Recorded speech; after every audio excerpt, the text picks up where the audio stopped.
Welcome to Hoyt's Bowhunting Whitetails. It's Sunday, October 6th, and I'm scouting a new farm.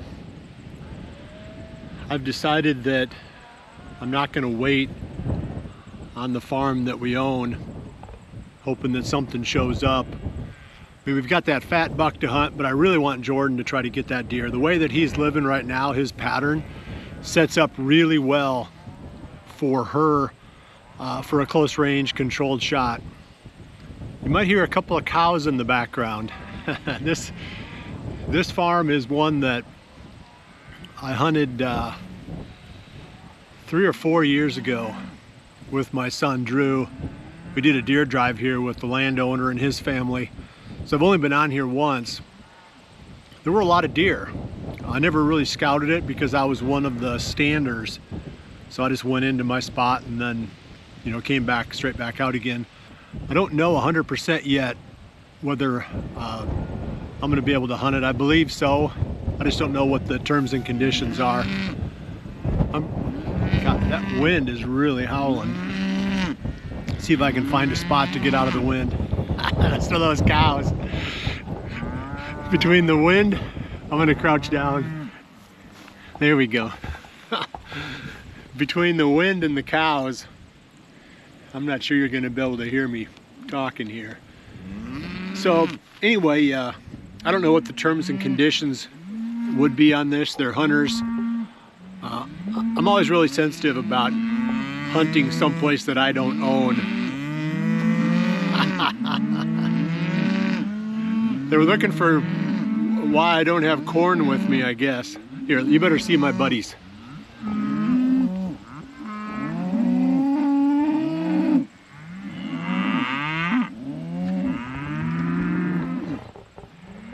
They're all lined up waiting for a handout. So I'm gonna start walking.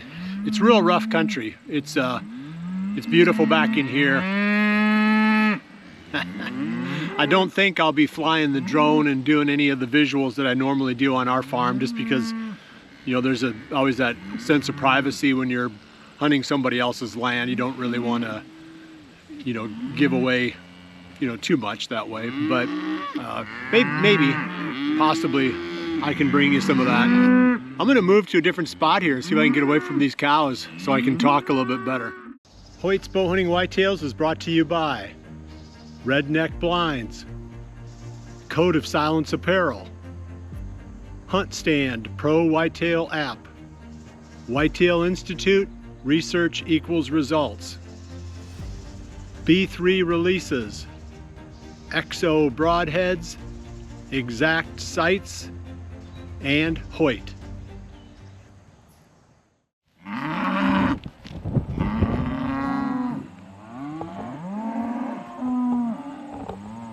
Okay, so this is a little bit better. I'm down out of the wind off the top of the ridge, and the cows are, they're starting to follow me now. My strategy is to just scout the edges and just get a feel for, you know, what kind of deer sign is here. Like I said, I know at least a few years ago there were a lot of deer used in this area. You know, whether that's still the case, I guess I'll try to find that out. I do think they're gonna pull the cattle out of here. I don't know exactly when, but I think the hunting will obviously improve a little bit once the cows are out, because when the cows move through a spot, the deer usually move out of that spot. And there's quite a few of them here. So if they moved as a group through some part of the timber while you're sitting in there, that might be kind of it for that, you know, that session of hunting. But cows and deer, they do kind of mix. They don't mix near as well as you know, what you'd like to hope. So right off the bat, kind of like my farm, I'm seeing a ton of these old wild apple trees. I'm gonna see, I'm sure that cows are cleaning them out, no doubt. I mean, cows love those apples too. But if the cows do get pulled, I'm gonna try to remember where some of these trees are. I might even mark a few spots on the Hunt Stand app, drop a few pins for some of these trees that look particularly good. Here's one right here. I mean, you can see it over my shoulder. there's no doubt that if the cows weren't here, the deer would be eating, you know, whatever drops off that tree. I'm sure I'll find a bunch more. I've seen about 6 or 8 of them through here, but most of them have already dropped their apples.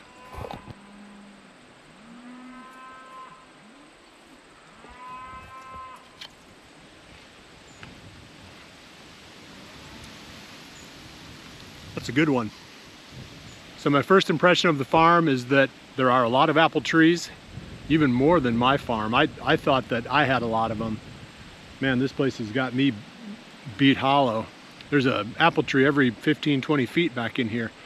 I don't know how far around this point it goes, but I'm going to keep kind of working my way through here. Depending on when the cows come out, and even if they don't, I suspect that the deer are competing with the cows for these apples, and that's one pattern that I'd fall back on. There's no other food here, it's just straight pasture. This whole farm is, and I'm sure that once you get down into the timber, you're going to find that, you know, there's probably not very much browse left either, that the cows have been hitting it pretty hard. So step number 1, if I do end up hunting here, would be to figure out you know, what's coming to these apples and maybe use that as an early pattern. I've seen 5 or 6 trees that were just loaded, and I can't imagine that they're going to drop all of those, you know, in the next couple of weeks. So there's some chance that the deer would still be coming to these spots even as you get closer to the rut.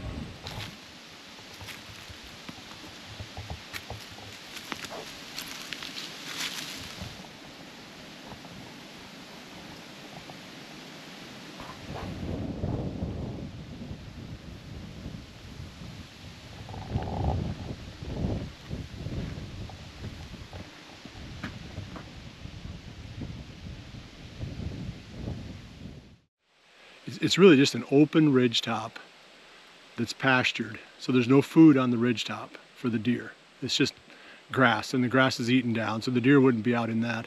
So it'd be easy to come and go through the top, then just drop into the fringe. Well, the fringe all the way around is these apple trees.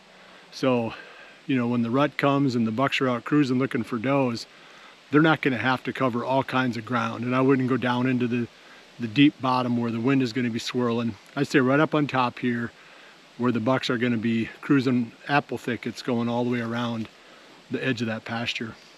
And I'll keep going. I mean, if it continues to look like it does now, I mean, it would, like I said, it'd be easy to hunt. You know, maybe pop in, you know, a couple days a week, just give the farm a little break. Or, I mean, really, like I've said before, that the home place there doesn't have the age structure of the bucks yet. It needs a couple years. So I have to have some other places to hunt, or I have to be really patient, and that means that you guys have to be really patient too. It's really hard to produce a hunting show if you're not, you know, hunting a nice buck. So having this, you know, other opportunity here might be perfect. Other than multiflora rose, there's not much growing back here in the timber. Cows have eaten all of the browse, which means the deer that live here, either they're eating acorns or apples, which they only can eat so many acorns and apples until those are gone, or they've got to be traveling out in order to feed. So the other thing I can do here is figure out where their nearest food is, because I could set up somewhere between, you know, these areas back in here that are obviously bedding areas out on this point, and then where that food is, knowing that they're going to have to go to those places. You know, again, it's different than my farm where there's food everywhere. They're very limited here, which would make them, again, like I've said earlier, a lot easier to hunt. All the obvious spots look good. This is a point that sticks out off this top ridge overlooking the valley below, and there's several beds around it. Just kind of a classic pattern that you see everywhere in this ridge and bluff and valley country. So yeah, I mean, I don't have any idea what kind of bucks are here. I'd like to run a trail camera before I get too excited, but I do like how easy this place is to hunt. That would make a nice contrast to our farm, where it seems like everything we do is wrong. I shouldn't say that. Here's another obvious spot, and these are very common in this type of terrain, where the water comes off the ridge tops, it will start to form into these little valleys, or runoff ditches if you want to call it that. And it erodes away at this dirt, and it makes kind of a steep ditch. And the deer don't like to cross those, they go around them. And this is a classic one I just ran across. Don't know if it'd be, you know, I have to look at it a little bit more to see if the deer are using it much. You know, the cows have beaten the sign down, so you can't really tell, you know, because they're tracks, and you know what they do on, you know, moving through this makes it a lot tougher to tell if there's any deer sign here. But no doubt this is a pretty good little ditch. So that's another obvious spot, and again, it'd be super easy to access it coming across that open pasture and just dropping right down in here.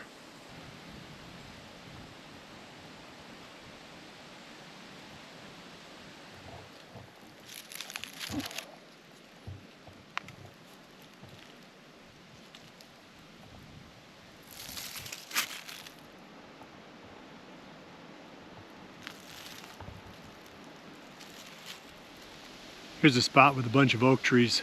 There's quite a few acorns on the ground. So I'm gonna drop a waypoint here on my HuntStand app.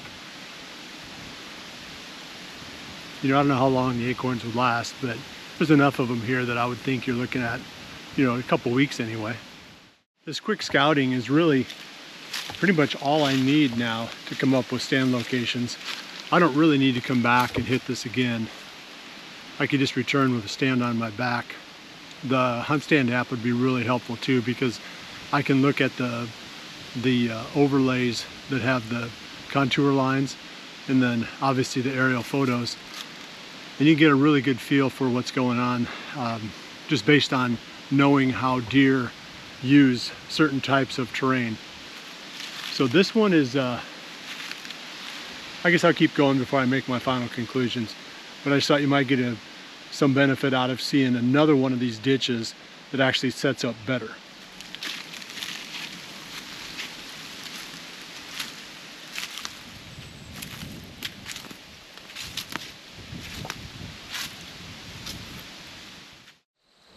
Well, I've made my loop and I'm almost back to the truck.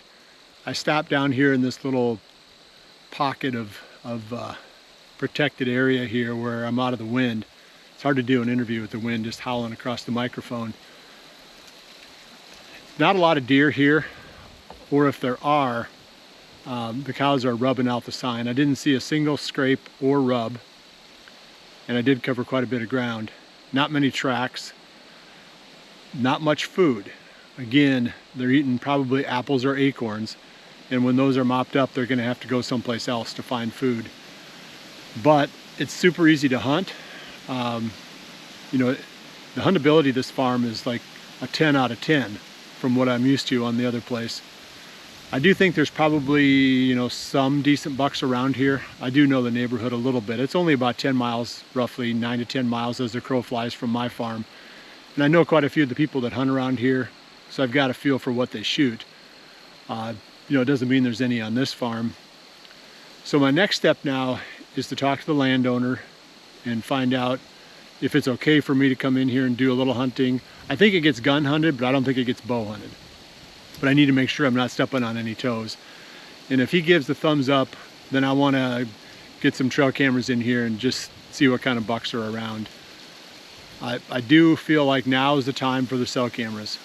And I think I've got something set up with Stealth where they're going to get me some cameras and work with me some. I don't want to be running a big trail camera circuit all over the county, trying to keep track of that while I'm hunting at the same time. So, you know, it makes a lot of sense to have the cell cameras now. Drop a few of them in strategic locations on this farm, and that'll give me at least some idea what kind of bucks are here. Because I don't want to dedicate a whole bunch of time to hunting here, you know, if there's not, you know, any mature bucks. So I need to find that out for sure. Well, that's it. Hopefully you learned a little something from my quick scout. I enjoyed it. Beautiful day. Breezy, but a beautiful day. Probably should have been in a tree. You know, the temperatures have definitely dropped off, and looks like the coming forecast was going to be okay. Not great, but you know, I'm sure we'll be hunting. Jordan's gonna be up to the farm, I think, tomorrow. So hopefully we can get a chance and go after that fat buck. That would be a perfect target for her. Well, I appreciate you joining me. I'll see you right back here again soon for the next episode of Hoyt's Bowhunting Whitetails. And remember to always dream big.